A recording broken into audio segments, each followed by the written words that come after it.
आज के वीडियो में आज अचानक मेरे दिल में एक ख्याल आया, तो मैंने बोला उससे पहले बात करता हूँ कि आज से करीब 5 साल पहले ज़ोमैटो वाला एक कांड हुआ था हमारे साथ। ध्यान होगा आप लोगों को। और वहाँ पे खाने को लेकर के आपकी चॉइस और उसकी स्वतंत्रता जो है, वो बहस का मुद्दा बनी थी, पूरी राष्ट्रीय बहस का मुद्दा बनी। और उस पे सारे लोगों ने अलग अलग बातें की, लेकिन ज़्यादातर जो हमारा हिंदू समुदाय है वो मेरे साथ खड़ा हुआ। और उन्होंने इस बात को एग्री किया कि हाँ, हमको ये जानकारी लेने का हक है कि हमारा खाना कौन बना रहा है, कौन सर्व कर रहा है, कौन ट्रांसपोर्ट कर रहा है, कौन मेरे खाने को हाथ लगा रहा है। और ये मेरी चॉइस है कि मैं अपना खाना किसके हाथों से लेना प्रेफर करूँगा। तो इस चीज़ को लेकर के समाज के अंदर एक सेंसिटिविटी उस घटना के बाद से जगी।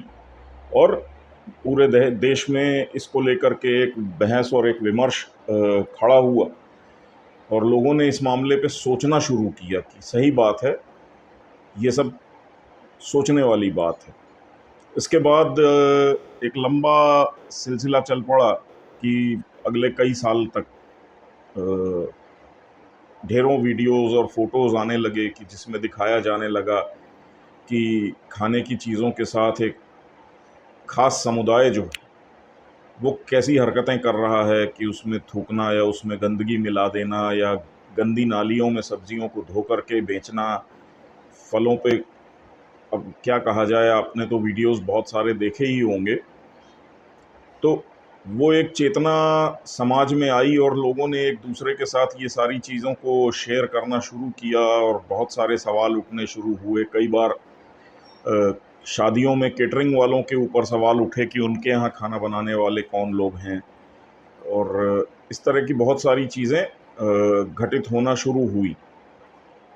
इस कड़ी में बढ़ते बढ़ते एक अच्छी बात यह है कि हाल में उत्तर प्रदेश में कांवड़ यात्रा के दौरान जो वहाँ पे योगी जी की सरकार है, तो माननीय योगी जी ने एक नियम बनाया कि जो भी दुकानें कांवड़ यात्रा मार्ग में पड़ती हैं, उन सारी दुकानों को अपने बोर्ड में, जो खाने पीने की खास तौर से दुकानें हैं, रेस्टोरेंट, ढाबे, चाय की दुकानें, इस टाइप की, तो उनको अपने बोर्ड पे अपने मालिक का नाम लिखित में रखना पड़ेगा और बड़े बड़े अक्षरों में लिखना पड़ेगा कि किसकी दुकान है। क्योंकि कांवड़ यात्री भी जो होते हैं वो श्रावण का उपवास जैसा रख के चलते हैं। और उनके लिए जो ये यात्रा होती है, ये मतलब एक आस्था का विषय होता है और धर्म की सेवा में वो निकले होते हैं। और बहुत सारे नियम धर्म का पालन करते हैं वो अपने भोजन और खान पान को लेकर के। और उनको वैसे खिलाने पिलाने के लिए रास्ते में बहुत सारे सामाजिक संगठन और जो समाज सेवी हैं वो भंडारे और बहुत सारी चीज़ें लगाते हैं। लेकिन फिर भी, क्योंकि ये कई कई दिनों की यात्रा होती है, तो रास्ते भर ये जो कांवड़ यात्री होते हैं, ये चाय और बाकी सारी चीज़ें खाते पीते हुए चलते हैं। तो इसलिए कि उनकी सात्विकता खराब ना हो, उनको जानकारी रहे, उनको सूचना रहे कि किसके यहाँ से वो खा रहे हैं, और वो अपनी चॉइस का फिर उसके बाद डिसीजन लें कि उन्हें खाना है कि नहीं खाना है। तो उस चीज़ को दृष्टिगत रखते हुए माननीय योगी जी ने ये एक नियम निकाला। अब हुआ क्या कि पहले ये शासन आदेश जो है वो मुरादाबाद के शायद जो एसपी साहब हैं, उन्होंने अपने ज़िले में सारे होटल ढाबे वालों को इसकी सूचना दी कि आपको ये करना है। तो उत्तर प्रदेश में मुरादाबाद के जो एसपी साहब हैं, उन्होंने अपने ज़िले में ये कार्रवाई की। उस समय ये जो शांतिभूत समुदाय है, तो इन्होंने, वो मोहम्मद जुबैर उबैर जो इनके छर्रे कटोरी हैं, तो इन्होंने ट्विटर पे हंगामा करना शुरू किया और इन्होंने टारगेट करना शुरू किया एसपी को, कि एसपी ने ऐसा आदेश दिया है। अच्छा, अब थोड़ा सा एसपी को भी टेंशन हो गई कि यार ये तो पूरी बात मेरे ऊपर आ रही है। अब वो तो नौकरी करने वाला आदमी है बेचारा, तो उसको तो लगेगा कि यार कहीं ऐसा ना हो कि ये बैकफायर कर जाए, क्योंकि नेशनल मीडिया तक उठने लगी है बात। तो वही टारगेटिंग जो हमारे साथ जोमेटो में करने की कोशिश की थी इन लोगों ने, वो उस एसपी के साथ किया। लेकिन भूल गए कि वहाँ पे योगी जी बैठे हैं। तो योगी जी को जब पता चला कि ऐसा है, हालांकि ये एक शासन आदेश था, लेकिन वो कांवड़ यात्रा मार्ग के लिए था कि कांवड़ यात्रा जहाँ जहाँ से निकलती है उन जिलों के एसपीज को ये इन्फॉर्म किया गया था कि आप अपने यहाँ ये व्यवस्था करवा दीजिए। अब इन लोगों ने टारगेट किया, वो सबसे पहला आदेश जो है वो मुरादाबाद के एसपी ने अपने यहाँ जारी किया, और सिपाही वगैरह भेज करके हर दुकान को इन्फॉर्म किया। हाईवे पे खास तौर से उन्होंने भी हाईवे को चिन्हित किया था, जहाँ से कांवड़ यात्रा वाले बाहर से शहर के निकल जाते हैं, तो वो हाईवे पे जो ढाबे आबे चाय वाय की दुकानें हैं, वहाँ पे पुलिस वालों ने जाके बोला कि ऐसा ऐसा आदेश आया है और तुम लोगों को अपनी बोर्ड पे अपने अपने नाम लिखने हैं दुकानों के। अब वहाँ पे जब इन लोगों ने ये पॉलिटिक्स खेलनी शुरू की, तो भूल गए कि बाबा जी का राज है, और बाबा जी से पंगा लोगे तो सूद समेत चुकाना पड़ेगा। बाबा जी ने एसपी को बोला कि तुम अपना आदेश वापस ले लो। एसपी ने बोला कि हम ठीक है, हमने अपना आदेश वापस ले लिया।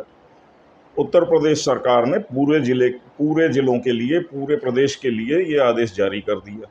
अब सबको हर जगह करना है, शहर के अंदर, शहर के बाहर, कांवड़ यात्रा पे हो ना हो, जहाँ भी हो, पूरे प्रदेश में हर एक दुकान वाले को, खाने पीने की कोई दुकान चला रहा है तो उसको अपने बोर्ड पे अपना नाम लिखना।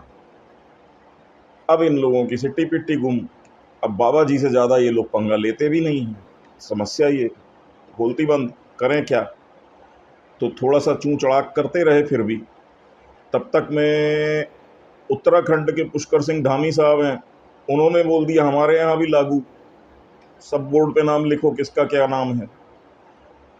तब तक में फिर हमारा जो राष्ट्रवादी ग्रुप है सोशल मीडिया वगैरह पे, वो आ गया कि तुम लोग कौन सी बकवास कर रहे हो और क्या कर रहे हो। एफएसएसएआई का जो कानून है, food and safety regulation act वगैरह जो हैं, उसमें तो ऑलरेडी लिखा हुआ है। और आप खुद देख लीजिए, आप एक 2 रुपए की बिस्किट खरीदते हैं, उसके पैकेट पे लिखा रहता है मैन्युफैक्चरर कौन है, किसने बनाया है, उसका पता क्या है, फैक्ट्री का पता क्या है, कंपनी का पता क्या है, उसके ऑफिस का पता क्या है, हर चीज़ मेंशन होती। खाने पीने की हर चीज़ पे ये नियम कानून लागू हैं। और उसमें भी है कि भाई आपके सारे लाइसेंसेस जो आपने फूड लाइसेंसेस वगैरह लिए हुए हैं, उसको आपको डिस्प्ले करना है। आपको दुकान का नाम, उसके मालिक का नाम, उसमें जो काम करने वाले लोग हैं उन तक का नाम, सब कुछ डिस्प्ले करना है। अभी तो सिर्फ यही बोला गया है कि नाम अपना लिख दो। तो उत्तराखंड ने भी इस पे कार्रवाई कर दी और उन्होंने भी लागू कर दिया कि भाई सबको नाम अपने लिखने पड़ेंगे।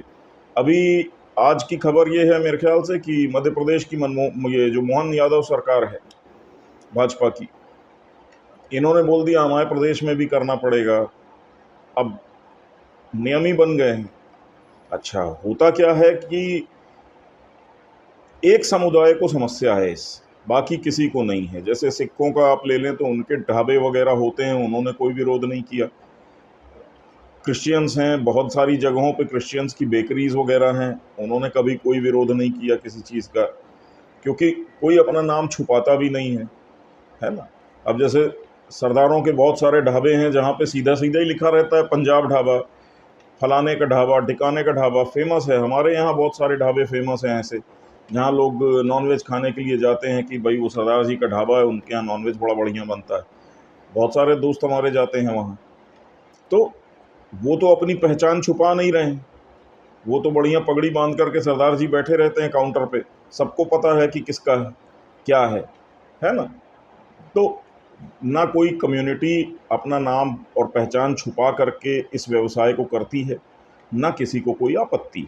सिर्फ एक कम्युनिटी है जो पूरी दुनिया में अपना नाम छुपा करके ये व्यवसाय करती खाने पीने का। आप इंग्लैंड चले जाएं, आप यूरोप में चले जाएं, आप अमेरिका चले जाएं, और वहाँ पे आपको ढेरों रेस्टोरेंट मिल जाएंगे कि हैदराबाद बिरयानी और बॉम्बे रेस्टोरेंट और दिल्ली दरबार और ये और वो। अंदर जाके आप बात करेंगे कि किसका है, कौन है, तो पता चलेगा पाकिस्तानी का है। उससे पूछेंगे कि भाई तू पाकिस्तानी है, दिल्ली, हैदराबाद और ये सब तेरे यहाँ कहाँ से आ गए? बोले नहीं भाई साहब, वो हम अपना नाम लिख देंगे, किसी को वो ये भी नहीं बताते किसी को कि हम पाकिस्तानी, क्योंकि वो उतना भी बोल देंगे कि हाँ ठीक है, दिल्ली दरबार रेस्टोरेंट है और मेरा नाम सपोज इरफान है और मैं पाकिस्तानी हूँ। तो वहाँ वो पाकिस्तानी सुन के कस्टमर बाहर भाग जाएगा कि क्या पता इनके कब इनके यहाँ बम फट जाए। तो उस चक्कर में क्या है कि वो लोग इंडियन बन करके धंधा कर रहे हैं, वहाँ पे भी वो झूठ बोलते हैं। तो ये बहुत सारा एक दोगलापन जो है, ये इस चीज़ से एक्सपोज हो गया। तो मैं तो इसको ये बोलूँगा कि ये ज़ोमैटो पार्ट 2 हो गया है, कि मतलब उससे एक जो अवेयरनेस शुरू हुई थी लोगों के बीच में, आज उसका एक परिणति हुई है कि हाँ, एक कानून पहले से था, उस कानून का इम्प्लीमेंटेशन होना शुरू हुआ है और अ, उसको लेकर के एक डिबेट शुरू हो गई। तो ये ज़ोमैटो वाली ही कहानी है जो दोबारा से रिपीट हो गई। और वो भी आप देखिए कि जो इनिशियली मेरे साथ हुआ था, वो सावन के महीने में ही हुआ था, ज़ोमैटो वाला काम। और ये जो कहानी हुई है, ये कांवड़ यात्रा के पहले, और कांवड़ यात्रा श्रावण में ही होती है। तो शिव जी की कृपा कुछ ऐसी है कि उस समय भी श्रावण में ये बवाल शुरू हुआ था, और इस साल भी श्रावण के पहले ये बवाल शुरू हो चुका है। तो अब देखते हैं ये कहानी कहाँ आगे जाती है, और शिव जी की इस मामले में बड़ी कृपा है। दूसरा, आज हम चर्चा करेंगे कि विश्व में चल क्या रहा है। और जैसा मेरा मानना है कि मैंने आप लोगों को बोला था कि ज्योतिष जो है भारत का, वो हजारों साल पुराना एक विज्ञान है, और उसके बड़े वैज्ञानिक एक्सप्लेनेशंस भी हैं, लोग माने ना माने। लेकिन उसमें कई घटनाओं को हाईलाइट और ईयरमार्क करके देखा जाता है। अब उसमें एक षडग्रही योग आता है, ठीक है। अब पंचग्रही योग, षडग्रही योग, ये जो योग हैं, ये काफ़ी पावरफुल योग इसलिए माने जाते हैं क्योंकि 5 या 6 ग्रह जो हैं वो एक लाइन में अलाइन हो जाते हैं। और जब ऐसा होता है कि सारे ग्रह एक लाइन में अलाइन हो गए हैं, तो प्रॉब्लम ये होती है कि धरती इधर है और उसके ऑपोजिट में अगर 5-6 ग्रह खड़े हैं, तो उनका सबका कंबाइंड जो एक मैग्नेटिक पुल है, मैग्नेटिक फोर्स है, वो अर्थ के ऊपर पड़ता है। और मैग्नेटिक फोर्स के कारण बहुत सारे बदलाव और परिवर्तन और घटनाएं धरती पे होने लगती हैं। अब घटनाएं ऐसे होती हैं कि सबसे ज़्यादा जो है, ये ग्रेविटी का असर होता है आपके मन पे। इसलिए आप देखेंगे तो जैसे पूर्णमासी होती है और अमावस्या होती है, तो कई बार आपको दिखाई देगा कि आपको खुद या बहुत सारे लोगों को, आप नोटिस करिएगा, किसी किसी दिन बड़ा पॉजिटिव सा फील होता है, आप बड़े खुश होंगे, बड़े एनर्जेटिक फील करेंगे, पॉजिटिव फील करेंगे। और कभी कैलेंडर उठा के देखिएगा और एक पैटर्न निकालने की कोशिश करिएगा, तो अक्सर वो पूर्णमासी या उसके आसपास का, जब फुल मून या उसके आसपास का दिन रहते हैं, जब मून पावरफुल पोजीशन पे होता है। क्योंकि मून को हमारे यहाँ, चंद्रमा को हमारे यहाँ मन का कारक माना जाता है। तो चंद्रमा जब पूर्णमासी वाली स्टेज पे होता है, वो जब अपने फुल ग्लोरी पे होता है, उस समय आपका मन भी पॉजिटिव फील होता है। ऐसे ही आप देखेंगे दुनिया में बहुत सारी रिसर्च हो चुकी है, आप भी कभी स्टडी करके देखिएगा कि सबसे ज़्यादा जो डिप्रेशन की प्रॉब्लम्स होती हैं, जो सुइसाइड्स के अटेम्प्ट होते हैं, लोग एकदम आत्महत्या करने पे उतारू हो जाते हैं, ये स्थिति बनती है कि जब अमावस्या का दौर होता है। क्योंकि उस समय मून जो है वो बिल्कुल वीकेस्ट उसमें रहता है, और उस समय आपका मन जो है और आपकी मनस्थिति जो है वो, अगर थोड़ा सा भी कोई समस्या चल रही है तो आप बहुत तेज़ी से नेगेटिव या डिप्रेशन वाले मोड में चले जाते हैं। वहीं अगर वही समस्या आपको पूर्णमासी के आसपास आई हुई होती तो आप उसको इग्नोर कर देते, अरे चलो ठीक है, हो गया, जाने दो। लेकिन अमावस्या के समय पे अगर वही प्रॉब्लम आपके सामने आ जाएगी, आप उसको लेके मन से लगा के बैठ जाएंगे कि यार ये क्या हो गया मेरे साथ, और ये सब कुछ तो गलत होता चला जा रहा है। तो ये सिर्फ मून की पोजीशनिंग के कारण और उसकी ग्रेविटी के कारण आपके ऊपर आपके मन पे असर पड़ता है। तो जब मून का इतना इफेक्ट हो सकता है तो सारे प्लैनेट्स की ग्रेविटी का आपके ऊपर असर होता होगा। और अगर 6 प्लैनेट्स एक लाइन में आ जाते हैं, एक अलाइनमेंट में आ जाते हैं, तो उनकी कंबाइंड ग्रेविटी जब आपके ऊपर काम करने लगती है, पूरी अर्थ की पॉपुलेशन के ऊपर वो काम करने लगती है, तो उसके कई सारे इम्पैक्ट्स होते हैं। इसलिए षडग्रही योग जो होता है उसके असर बहुत पावरफुल माने जाते हैं अर्थ में, हमारा ज्योतिष मानता है। और नॉर्मली उसको नेगेटिव रिजल्ट्स से जोड़ के देखा जाता है, क्योंकि ये देखा गया है कि जब षडग्रही युति होती हैं तो नेगेटिव इम्पैक्ट धरती पे बहुत ज़्यादा देखा गया है। पिछली बार 2019 में ये षडग्रही योग बना था, कोविड आया था और बहुत नुकसान हुआ था। अभी फिर षडग्रही योग आया है और मैंने आपको बोला था कि इस बार भी काफ़ी सारी नुकसान या डैमेजेस होंगे। तो आप देख लीजिए, बारिश और बाढ़, जहां बारिश हो रही है लगातार ऐसी बारिश होती है कि 2 दिन की बारिश में बाढ़ आ जा रही है। वैसे कोई ऐसा नहीं कि बहुत तगड़ी बारिश हो रही है या पूरी दुनिया में हर जगह हो रही है, नहीं, लेकिन जहां जहां हो रही है वो स्पेसिफिक जगहों को आप देख लें। जैसे भारत के अंदर बिहार से लेकर के उत्तर प्रदेश से लेकर के शुरुआत हुई थी तो दिल्ली में बारिश हुई और दिखाई दिया कि दिल्ली की कॉलोनियां ऐसी थी कि कारें तैरने लगी अचानक, जहां कभी बाढ़ नहीं आती थी। तो ये चाइना को तो मैंने आपको पहले भी मेंशन किया है, कल के वीडियो में भी किया है कि उनके यहाँ तो एक एक इलाके में 3-3 4-4 बार बाढ़ आ चुकी है। तो ये सब उसी युति का परिणाम होता है। और कॉन्फ्लिक्ट्स बढ़ जाती हैं, वॉर्स बढ़ जाते हैं, एक लड़ाई झगड़े और बहुत सारी चीज़ें। तो और ये युति जो है षडग्रही, इसका नॉर्मली असर जो है वो 6 महीने पहले से लेके 6 महीने बाद तक माना जाता है, मतलब पूरे साल। और अगर आप ये देखें तो ये युति यहाँ पे बनी हुई है जून में, तो मतलब इस युति का इम्पैक्ट जनवरी से बढ़ते बढ़ते मैक्सिमम जून जुलाई तक आते आते और फिर जून जुलाई से कम होते होते दिसंबर तक जाएगा। तो ये कहानी है। अब हम लोग आते हैं कि 4 कोइंसिडेंसेस अपने सामने आए हैं। 4 घटनाएं मैं बड़ी बड़ी बता रहा हूँ, घटनाएं तो छोटी मोटी बहुत सारी हुई हैं, लेकिन 4 बड़ी घटनाएं हुई हैं कि उनका क्या आपस में कनेक्शन है, आप खुद सोचने की कोशिश करिएगा। एक राहुल गांधी का प्रैंक कॉल का एक किस्सा आया कि कमला हैरिस से उन्होंने बात की। अच्छा, उसके बाद पूरा मीडिया खामोश हो गया, खुद जबकि कांग्रेस की तरफ से पहले इसको उछाला गया कि ऐसा ऐसा हुआ है, और उसके बाद कांग्रेसी ही शांत हो गए और हमारा मीडिया भी, जो लुटियंस मीडिया है, वो भी शांत हो गया। उसने भी कुछ इस पे बात नहीं की ज़्यादा।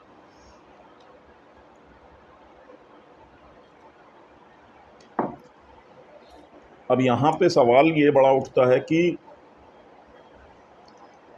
राहुल गांधी ने कुछ ऐसी बातें तो नहीं कर ली हैं कमला हैरिस से उस कॉल में जिसके कारण ये बहुत बुरा फंस रहे हैं, क्योंकि कमला हैरिस के ऑफिस से मना कर दिया गया कि उनके यहाँ से कोई फ़ोन कॉल हुआ नहीं है। तो इसका मतलब ये एक प्रैंक कॉल थी, किसी ने कमला हैरिस बन के राहुल गांधी से बात की और उस कॉल को रिकॉर्ड कर लिया, और राहुल गांधी ने कमला हैरिस समझ करके उस व्यक्ति से या उस महिला से जिसने भी इनसे बात की, उससे इन्होंने कुछ ऐसी बातें कर दी जिसमें ये बहुत शायद बुरी तरह फंस गए हैं।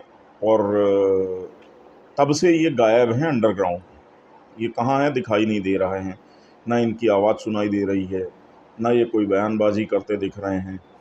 बजट सेशन आने वाला है, शुरू होने वाला है, और कायदे से अगर राहुल गांधी के साथ कुछ गड़बड़ नहीं हुई होती तो ये अब तक तो बिल्कुल चीखते चिल्लाते घूम रहे होते कि ये कर देंगे, वो कर देंगे, और सदन में हम मणिपुर पे जवाब मांगेंगे मोदी से, अग्निवीर पे मांगेंगे। सुनने में ये भी आ रहा था कि ये लीडर ऑफ अपोजिशन होने के नाते संसदीय समितियों के, कई सारी समितियों के ये अध्यक्ष हैं, और उसके नाते से ये रफ़ाल की फाइलें फिर मंगवाने की कोशिश कर रहे थे। तो अचानक से ये चुप हो गए हैं, गायब हो गए हैं, 10 जनपद से भी कोई आवाज़ नहीं है, और कांग्रेस भी बिल्कुल शांत बैठी है। मानो कहाँ गायब हैं कुछ पता ही नहीं। दूसरी एक घटना होती है उसके बाद कि डोनाल्ड ट्रंप के ऊपर एक अटैक होता है, और बहुत खतरनाक अटैक था। वो अजूबा है अपने आप में कि वो आदमी बच कैसे गया। मतलब समझ लीजिए कि साक्षात भगवान ने आकर के उसको बचा लिया, वरना जिस तरीके की तैयारी थी वो मतलब श्योर शॉट था कि ऑटोमेटिक राइफल से 4-4 राउंड फायर करने के बाद उस आदमी को एक खरोंच नहीं आई, सारी गोलियां छूते हुए निकल गईं। तो वो अपने आप में एक अजूबा है, लेकिन अटैक हुआ, वो भी अमेरिका जैसी कंट्री के अंदर, उनके पूर्व राष्ट्रपति और राष्ट्रपति पद के उम्मीदवार पे। शी जिनपिंग गायब हैं। उनका थर्ड प्लेनम एक बहुत बड़ा इवेंट चल रहा था और उसके इनॉग्रेशन में वो आते हैं और उसके बाद से वो गायब। वहाँ पे अफवाह फैलती है कि जिनपिंग को स्ट्रोक हुआ है। दूसरी एक अफवाह चलती है कि जिनपिंग को जहर दे दिया गया। तीसरी अफवाह फैलती है जिनपिंग को हार्ट अटैक हुआ, वो तो मर गए। अब क्या हुआ कुछ नहीं पता है, लेकिन जिनपिंग साहब गायब हैं। और जिनपिंग साहब के गायब होने की ये बात अब 3-4 दिन हो गए हैं और अभी तक कोई ऐसा सॉलिड खंडन जिनपिंग साहब की तरफ से या उनकी पार्टी की तरफ से या उनके परिवार की तरफ से नहीं आया है। भाई कुछ फोटोग्राफ्स ही आ जाएं उनकी लेटेस्ट कि ये देखो जिनपिंग साहब घूम रहे हैं, टहल रहे हैं, स्विमिंग कर रहे हैं, घोड़े पे घूम रहे हैं, कुछ भी कर रहे हैं, या ऑफिस जा रहे हैं, ऑफिस से आ रहे हैं, कुछ तो करते हुए दिखाई दें। तो जिनपिंग साहब टोटली गायब हैं। चौथी जो घटना होती है, अब क्या है कि ये मैं बाकी की घटनाओं के बारे में बात कर चुका हूँ पिछले वीडियोस में। चौथी घटना जो है उस पर भी थोड़ी बहुत बात की है मैंने कल के वीडियो में लास्ट में। ये क्राउड स्ट्राइक करके कंप्यूटर की ऑनलाइन सिक्योरिटी कंपनी थी, जो बहुत से बड़े बड़े कॉरपोरेट्स, करीब 20,000 बड़ी कंपनीज को ये लोग online internet based security provide करते थे, जिसमें सारी बड़ी बड़ी एयरलाइन कंपनीज हैं और भी बहुत सारी कंपनीज हैं, मीडिया कंपनीज हैं, स्काई न्यूज़ और ये सब पता नहीं ऑस्ट्रेलिया की और अमेरिका की न्यूज़ कॉरपोरेशंस, बड़े बड़े टेलीविज़न चैनल्स, बैंकिंग की बहुत सारी कंपनीज और मतलब बैंक्स कह लीजिए, स्टॉक एक्सचेंजेस कह लीजिए, इस टाइप की हाई प्रोफाइल जो ऑर्गेनाइजेशंस हैं उनकी इंटरनेट बेस्ड सिक्योरिटी उनके कंप्यूटर्स की, वो सॉल्यूशन ये कंपनी देती थी। हाई प्रोफाइल कंपनी थी। माइक्रोसॉफ्ट इसको रेकमेंड करता था कि आप हमारा अगर विंडोज़ चला रहे हैं तो उसकी ऑनलाइन इंटरनेट सिक्योरिटी के लिए आप इनके सॉल्यूशंस परचेज कर सकते हैं। अब क्राउड स्ट्राइक के बारे में आपको आज मैं थोड़ी सी बातें बताता हूँ और फिर आप खुद अपना असेसमेंट करिएगा कि ये क्या हुआ। तो मैकएफी करके एक बहुत बड़ी एंटीवायरस कंपनी है, आपने नाम सुना होगा। मैकएफी का एक एम्प्लॉई मैकएफी छोड़ देता है, अपनी एक नई कंपनी बनाता है क्राउड स्ट्राइक नाम से, और वो ये बोलता है कि बाकी एंटीवायरस वाला कहानी नहीं, लेकिन मैं इंटरनेट पे जो मतलब लाइव सब कुछ चलता रहता है, जो सिस्टम्स, जो कंप्यूटर्स लगातार इंटरनेट से कनेक्टेड रहते हैं या नेटवर्क से कनेक्टेड रहते हैं, उनके ऊपर कोई अटैक ना हो, तो इसलिए हम उसके लिए सिर्फ एक सॉफ्टवेयर बनाएंगे। और वो एक स्पेशलाइज्ड उन्होंने एरिया पकड़ लिया होता है। अब ये सक्सेसफुल हो जाती है, और सक्सेसफुल होगी क्यों नहीं, क्योंकि इसके जो इन्वेस्टर्स हैं, इसमें ब्लैक रॉक है, वैनगार्ड है, जेनेस इन्वेस्टमेंट है, ऐसी मतलब बड़ी बड़ी कंपनीज जो कि नॉर्मली आप कह सकते हैं कि डीप स्टेट या इस टाइप का, तो ये उसकी कंपनीज मानी जाती हैं। तो मतलब इसमें पैसा किसका लगा है आप समझ जाइए। तो ये ऐसी कंपनी जो है, ये रातों रात नंबर 1 कंपनी बन जाए किसी भी फील्ड में, कोई बड़ी बात नहीं है। मतलब आप समोसा बना रहे हों और अगर आपको ब्लैक रॉक की फंडिंग मिल जाए तो उसके बाद आप समझ लीजिए कि आप मैकडॉनल्ड के टक्कर में समोसे की कंपनी, दुनिया भर में समोसा बेचने वाली, ऐसी खोल करके खड़े हो जाएंगे। तो ये क्राउड स्ट्राइक उस टाइप की एक कंपनी होती है। अब यहाँ से थोड़ा सा आगे चीज़ें ट्विस्टेड होने लगती हैं। क्राउड स्ट्राइक अपने जो अपडेट्स देती है, हर एंटीवायरस कंपनी, हर सॉफ्टवेयर कंपनी रेगुलर बेसिस पे अपने अपडेट्स देती रहती है।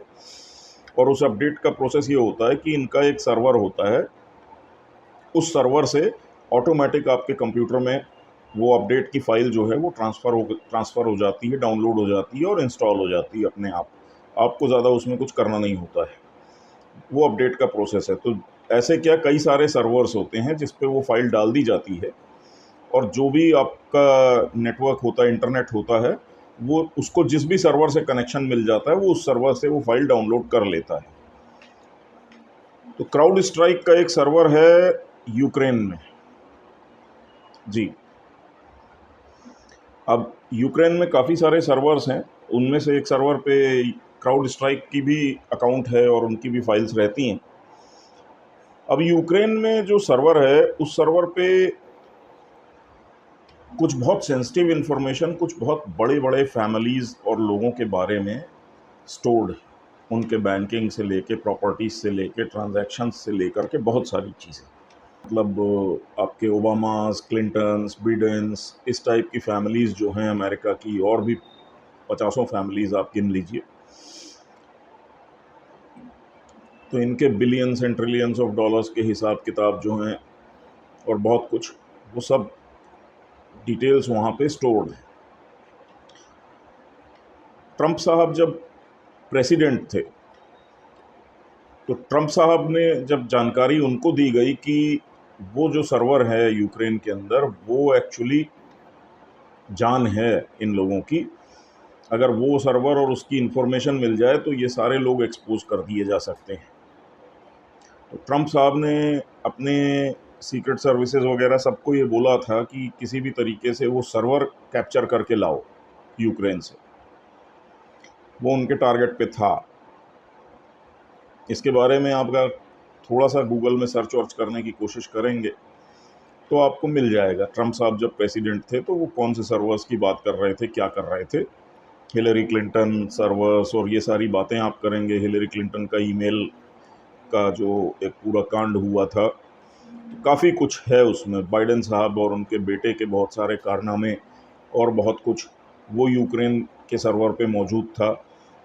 एक्चुअली क्या था कि यूक्रेन में इन सारे लोगों ने अलग अलग कंपनीज खोल करके और यूक्रेन से बहुत पैसा कमाया था। उसका हिसाब किताब यूक्रेन की जो गवर्नमेंट है, उन्होंने उस सर्वर्स पे स्टोर करके रखा हुआ था कि भाई ये रखा हुआ है, आप हमारे साथ कोऑपरेट करके चलेंगे तो आपका सब कुछ सेफ़ है, सिक्योर है, वरना हम इसको बाहर ला सकते हैं। तो ये उस टाइप की एक व्यवस्था थी। तो जब ट्रंप साहब को पता चला तो इनका ये था कि ये इन्फॉर्मेशन निकालो उस सर्वर से, ज़रूरत पड़े तो वो सर्वर ही उठा लाओ। अब पीछे जाइए, ट्रंप साहब के साथ वो घटना होती है, उनके ऊपर अटैक होता है, और जैसा मैंने आपको बोला कि उनका बच पाना असंभव था और वो फिर भी बच गए, कि ऐसा लगा मानो भगवान ने आकर के उनको खुद बचा लिया, वरना एक 100 मीटर की मामूली सी दूरी से एक आर्मी ग्रेड की असॉल्ट राइफ़ल और उस ऑटोमेटिक राइफ़ल से बस्ट मोड में अगर 4 गोलियां फायर की जाएं और चारों आपको छूती हुई निकल जाएं, खरोंच हल्की सी आपको आए बस, तो ये आपको भगवान ने बचा लिया है। और एक मैंने वीडियो शेयर भी किया था, अगर होगा मेरे पास तो इस वीडियो में भी अभी लगा दूंगा, तो आप देख लीजिए, तो आपको समझ में आएगा कि जिस समय उसने ट्रिगर पुल किया होगा, उस समय उसका हेडशॉट बिल्कुल क्लियर था, ट्रंप साहब के बिल्कुल सिर के बीचों बीच उसका निशाना था। और जैसे ही उसने ट्रिगर दबाया है, उसी सेकंड में ट्रंप साहब एकदम से घूम करके अलग हो गए हैं। और आप वो देखिए, वो जो उसका क्रॉस हेयर है वो बिल्कुल बाहर हो जाता है और गोली इनके बाजू से निकलती है। तो ट्रंप साहब बच गए, और ट्रंप साहब बचते हैं और उसके बाद एक बहस ये शुरू हो जाती है कि अब ट्रंप के जीतने के चांसेस और ज़्यादा हो गए। उससे पहले डेमोक्रेट्स को लग रहा था कि ट्रंप स्ट्रांग है, बाइडेन कमज़ोर है, बाइडेन को हटाओ, किसी और को लाओ, ट्रंप जीत जाएगा वरना। लेकिन ये घटना होती है तो ये इनकी एक उम्मीद थी शायद कि ट्रंप रास्ते से हट जाएगा तो उसके बाद बाइडेन साहब निकाल ले जाएंगे, क्योंकि बाइडेन साहब जिद कर रहे थे कि मैं कहीं नहीं जाऊंगा। लेकिन ये घटना होती है, ये घटना के बाद ट्रंप साहब बच जाते हैं। उधर बाइडेन साहब के यहाँ से खबर आती है कि उनको कोरोना हो गया है, वो कोरोना पॉजिटिव हो गए हैं, और वो अपने आप अंडरग्राउंड हो जाते हैं, पिक्चर से गायब हो जाते हैं। तो अब आपको राहुल गांधी पिक्चर से गायब है, अंडरग्राउंड है, जिनपिंग साहब पिक्चर से बाहर हैं, अंडरग्राउंड है, अब बाइडेन साहब भी पिक्चर से गायब है, अंडरग्राउंड है। अब आप देखते जाइए, लोग गायब होते जा रहे हैं, ठीक है। और फिर बाइडेन साहब के यहाँ से जो खबर आती है वो ये आती है कि ठीक है, ये डेमोक्रेट पार्टी जो है वो अपना एक ओपन कन्वेंशन कर ले और डिसाइड कर ले कि राष्ट्रपति पद का उम्मीदवार कौन होगा। मतलब बाइडेन साहब ने एक तरीके से मान लिया कि अब हट जाना चाहिए मेरे को। तो मोस्ट प्रोबेबली डेमोक्रेट्स अब किसी और को खड़ा करने की कोशिश करेंगे। लेकिन तब तक में ये क्लाउड स्ट्राइक नाम की जो कंपनी है, इसके सर्वर्स वगैरह से शायद कुछ फाइल ऐसी अपलोड होती है जिससे दुनिया भर में एक कंप्यूटर आउटेज शुरू हो जाता है। जिस जिस कंप्यूटर पे इनका सॉफ्टवेयर लोडेड रहता है वो सारे के सारे कंप्यूटर्स ठप हो जाते हैं। उसमें स्टॉक मार्केट्स के बहुत सारे कंप्यूटर्स हैं, उसमें बैंकिंग कंपनीज़ के बहुत सारे कंप्यूटर्स हैं, एयरलाइंस के बहुत सारे कंप्यूटर्स हैं। हज़ारों प्लेन खड़े हुए हैं, उनको टेक ऑफ कराने की पोजीशन नहीं बन पा रही है। पैसेंजर्स के बोर्डिंग पास इशू नहीं हो रहे हैं, क्योंकि आजकल सारे टिकट्स ऑनलाइन होते हैं। अब एयरपोर्ट पे जो बोर्डिंग पास इशू करने वाला है उसको इंटरनेट की एक्सेस ही नहीं मिल रही, उसका कंप्यूटर ही काम नहीं कर रहा, तो ना वो आपकी टिकट देख पा रहा है, ना आपको बोर्डिंग पास दे सकता है। तो उस टाइप की एक प्रॉब्लम खड़ी हो जाती है और सब कुछ ठप हो जाता है। अब क्लाउड स्ट्राइक, जिसका कि यूक्रेन में सर्वर है, वो यूक्रेन जहाँ के सर्वर पे कुछ पर्टिकुलर लोगों की खतरनाक इन्फॉर्मेशन स्टोर्ड है, और उस क्लाउड स्ट्राइक के ऊपर स्ट्राइक होती है या उसका जो सॉफ्टवेयर वहाँ पे है उसमें कुछ कॉम्प्रोमाइज़ होता है, और 5-6 घंटे तक ये आउटेज चलता रहता है। तो 5-6 घंटे तक आउटेज होने की कोई ज़रूरत थी नहीं।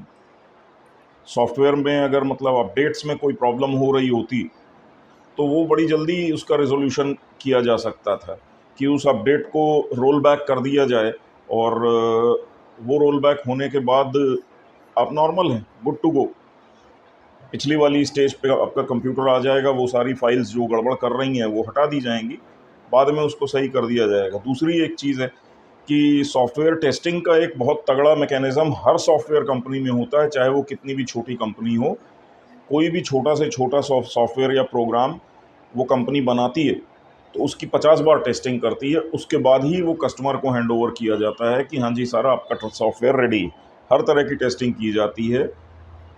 इसमें ऐसा क्यों नहीं हुआ? तो किया तो होगा क्राउड स्ट्राइक ने, इसका मतलब है कि उसके सॉफ्टवेयर में कोई बग डाला गया, जानबूझ के डाला गया, और इसलिए इन लोगों को उस चीज़ के डिटेक्शन में टाइम लगा। तो क्या ये कोई साइबर अटैक था, कोई स्ट्राइक थी?